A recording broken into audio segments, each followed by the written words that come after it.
ជំរាបសួរមិត្តភក្តិបងប្អូនទាំងគ្នានៅក្នុងវីដេអូឃ្លីបនេះខ្ញុំលើកនៅប្រធានបទមួយឈប់ព្យាយាមបំពេញចិត្តអ្នកដទៃតែត្រូវបំពេញចិត្តខ្លួនឯងវិញកាលណាដែលយើងបំពេញចិត្តអ្នកដទៃមនុស្សជាច្រើនបើសិនមកយើងបំពេញគ្រប់គ្នាតែយើងមានពេលវេលាណាដើម្បីខ្លួនឯងដើម្បីអភិវឌ្ឍ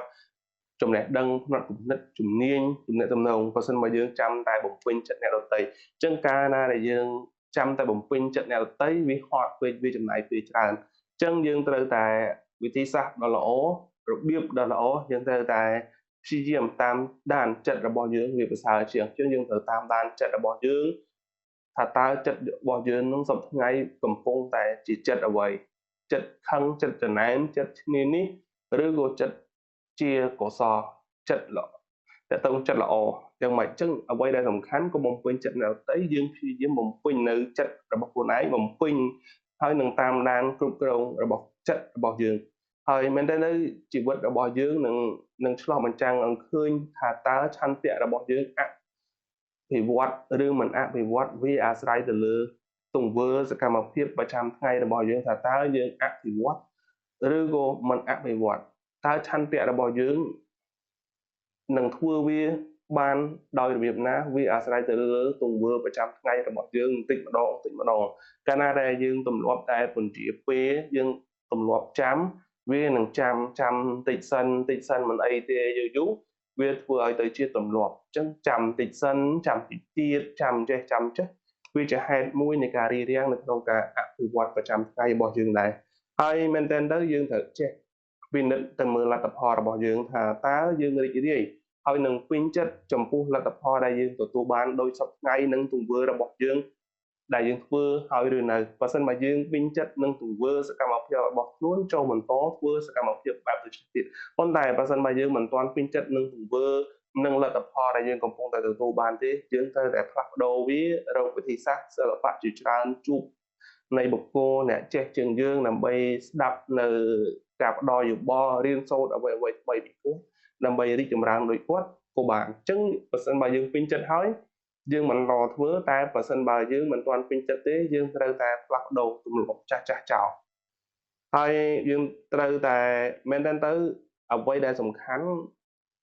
យើងបំពេញចិត្តអ្នកដទៃហត់តែអ្វីដែលយើងត្រូវធ្វើគឺស្រឡាញ់ខ្លួនឯង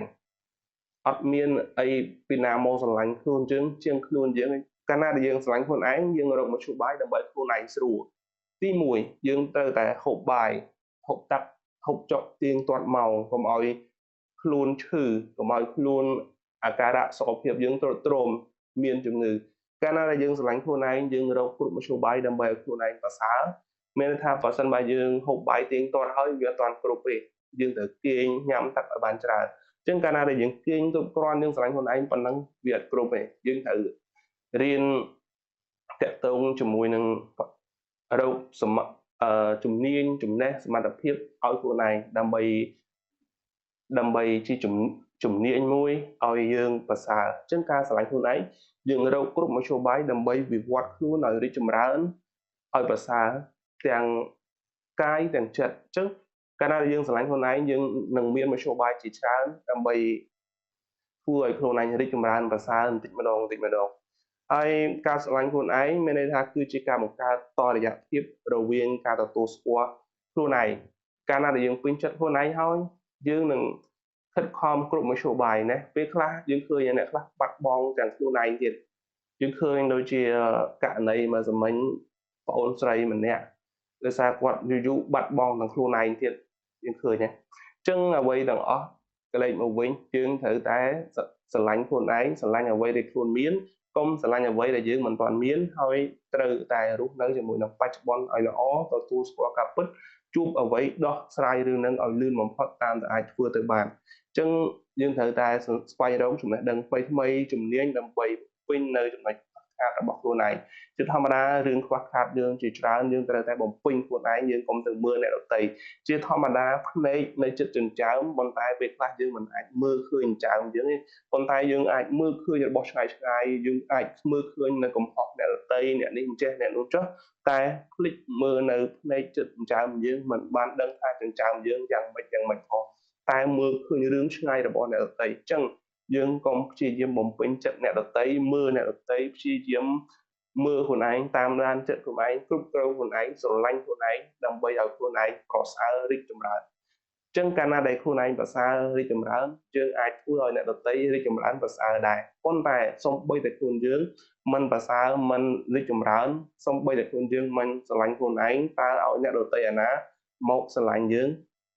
ចឹងនៅពេលយើងស្រឡាញ់ខ្លួនឯងយើងអាចជួយខ្លួនឯងបានមិនមែនជាបន្ទុករបស់ខ្លួនឯងយើងនឹងមានលទ្ធភាពជួយអ្នកដទៃចឹងអ្វីទាំងអស់សរុបនៅវីដេអូនេះវាផ្ដើមចេញពីយើងមិនមែនអ្នកដទៃទេចឹងខ្ញុំគិតថាសូមបញ្ចប់ប៉ុណ្ណឹងតែមុននឹងបញ្ចប់សូមពឹងបងប្អូនជួយចុច Subscribe មួយដើម្បីទទួលបានវីដេអូថ្មីៗនិងជួបខ្ញុំនៅវីដេអូបន្តក្រោយទៀតសូមអរគុណ